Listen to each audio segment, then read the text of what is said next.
hadirin yang kami hormati, kalau kita lihat selama ini, khususnya saya pribadi, banyak melanggar aturan-aturan telah ditentukan bayai. Dan saat inilah bulan yang paling tepat. Malam hari ini jam yang paling tepat. Di saat kita memperingati lahirnya Kanjeng Nabi Muhammad SAW, memperingati Maulud. Di saat kita memberi Maulud, kalau kita berbuat ini, insya Allah kita mendapat syafaat beliau Kanjeng Nabi Muhammad SAW. Dan kita rubah, kita pelajari ilmu akidiyah, mulai lillah, lirasul, lilghaus, kemudian billah, birasul, bilghas, billah. Nah, ilmu yang lillah, billah, rasul, birasul, lilghas, billah itu dalam rangka hubungan kita kepada Allah. Jadi ibadah, keyakinan. Lillah, lirasul, lilghas itu keyakinan. Itu Mbak mengajari kita kepada Allah itu kita niat. Lillah, lirasul itu keyakinan. Dan itu sebagai patokan untuk melangkah dalam kehidupan sehari-hari. Dan selama ini sesuai apa yang dilakukan Bayai, selama Quran diciptakan sampai sekarang belum ada ilmu seperti Diwakidiyah. Di samping itu beliau juga jauh mobil wonten ilmu ngalang cepat usul kan Allah. Kula sak ikut kula badhe ngamalne ilmu niku. Secara otomatis mboten wonten ilmu ngalang cepat kejaba Wakidiyah.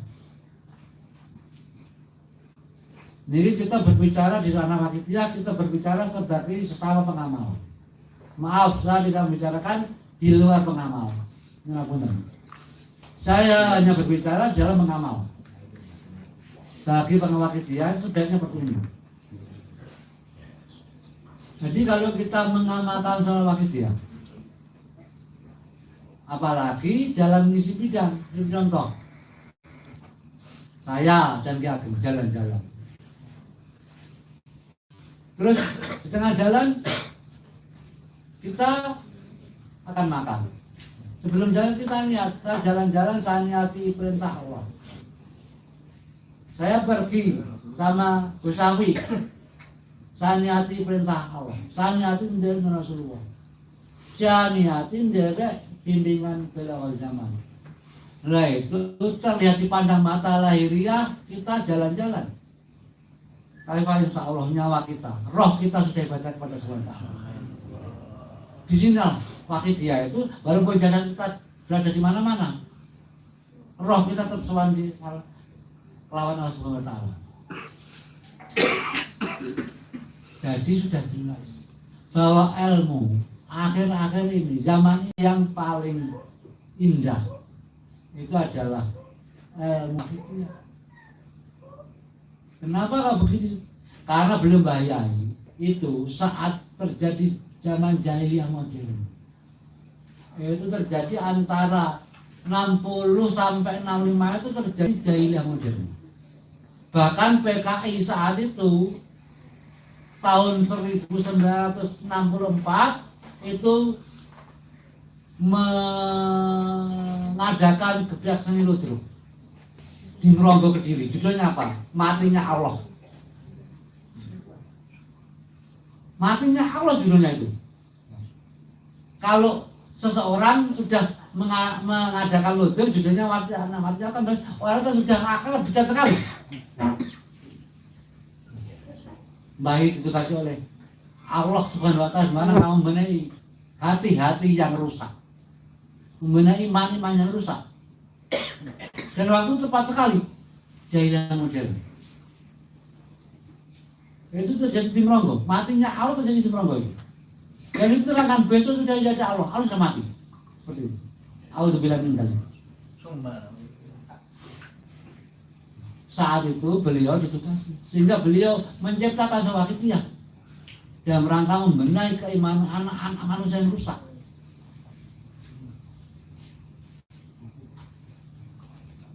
Beliau dikasih Allah. untuk membenahi kesempurnaan dan dani keindahan ben api apa ben api interaksi antara awake dhewe karo Allah. Jadi baik diberi tugas untuk memperindah interaksi antara kita dan Allah dalam rangka ibadah kepada Allah Subhanahu wa taala. Kalau indah sudah pasti sempurna. Kalau sempurna sudah berarti baik. Jadi baik itu belum tentu sempurna. Kalau sempurna sudah tentu baik, kan itu. Kalau indah sudah tentu sempurna. Sempurna belum tentu indah. Jadi beliau menciptakan keindahan antara kita dan Allah, interaksi kita dan Allah dalam rangka mencapai kebahagiaan abadi. Keindahan itu apa? Bagaimana? Beliau menciptakan keindahan tentang interaksi kita kepada Allah dengan apa? Niat lillah. Itu keindahan sesuai dengan Quran. Ada riyak ilmana bismillahirrahmanirrahim wa ma khalaqtul jinna wal insa illa liya'budun. Kata Allah, aku orang dari jin dan manusia kejaba ibadah manusia. Beliau bahaya itu menciptakan kunci yang indah untuk memanifestasikan Quran dalam kehidupan sehari-hari, yaitu ibadah kepada Allah Subhanahu wa taala. Kuncinya apa? Lillah. Indah. Jadi kunci-kunci yang semula itu karatan naik. Kemudian lebih baik pola diperindah dengan lillah. Terus beliau juga memperindah, menciptakan jembatan yang indah antara kita dengan Rasulullah, itu Rasul. Jembatan dibangun indah sekali beliau. Kemudian beliau juga menciptakan kunci. Kowe lewat jembatan yang api itu tuh, dia kunci apa kunci lurus. Lurus itu kuncinya. Kalau kita lurus nanti bisa melalui jembatan yang dibikin bayai kepada beliau Rasulullah.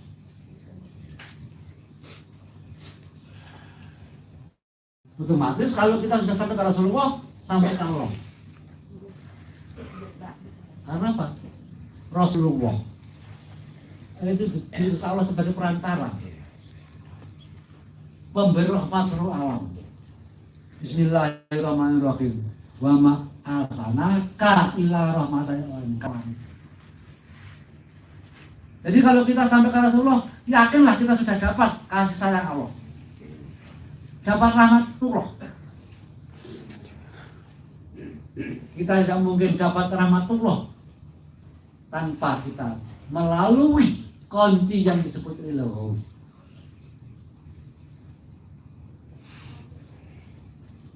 Di samping kunci-kunci yang sudah dipengendaliai, jembatan-jembatan yang sudah dipengendaliai, beliau juga membangun hati kita supaya punya rasa syukur kepada makhluk. Kalau kita belum syukur kepada makhluk, tanggal lama bisa syukur kepada Allah.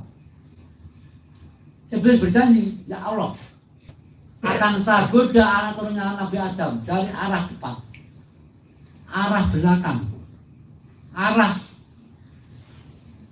kanan, arah kiri, arah bawah, arah atas, biar tidak ada ruang bersyukur kepadamu.